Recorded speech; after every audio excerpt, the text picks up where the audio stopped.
Hi all எல்லாரும் TNPSC group 2A எக்ஸாமுக்கு prepare பண்ணிட்டு இருப்பீங்கன்னு நினைக்கிறேன். இன்னும் 20 டேஸ் தான் இருக்குது மெயின்ஸ் எக்ஸாமுக்கு. 8th February நடக்குது. நானும் என்னோடய ப்ரிப்பரேஷன் எல்லாம் முடிச்சிட்டேன்.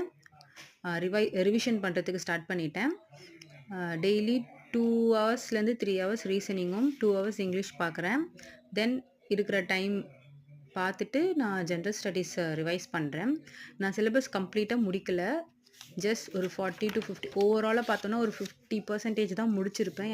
ஏன்னா எல்லா யூனிட்லேயும் எனக்கு ஒரு 20% 30%க்கு மேலே கண்டென்ட் எடுக்க என்னால் முடியலை. லைக் செல்ஃப் ஸ்டடின்றதுனால எனக்கு வந்து மெட்டீரியல் சோர்ஸஸ் தேடி நான் எடுத்து நோட்ஸாக எழுதணும், பிரிண்ட் அவுட் போடணும், இந்த மாதிரி நிறைய ஒர்க் இருந்துச்சு. அண்ட் நான் என் ப்ரிப்பரேஷனே வந்து குரூப் 2க்கு டிசம்பரில் தான் ஸ்டார்ட் பண்ணேன். லைக் ஓப்பே இல்லை எனக்கு. நான் ப்ரிலிம்ஸை கிளியர் பண்ணுவேன்னு எனக்கு ஓப்பே கிடையாது.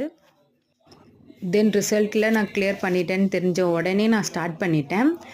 ஃபுல் ஃப்ளெட்ஜாக நல்லா ப்ரிப்பேர் பண்ண ஆரம்பிச்சிட்டேன். அண்ட் அந்த ப்ரிப்பரேஷன்லேயும் மெயின்ஸ்க்காக நான் ரீசனிங் அண்ட் ஜென்ரல் இங்கிலீஷ் தான் நிறைய கான்சென்ட்ரேட் பண்ணி படிச்சிருக்கிறேன். ஜென்ரல் ஸ்டடீஸ் ஓரளவுக்கு படிச்சிருக்கிறேன். லைக் ஒரு 20 கொஷின்ஸ் போடணும் அப்படின்னு நான் நம்புகிறேன், முடியும்.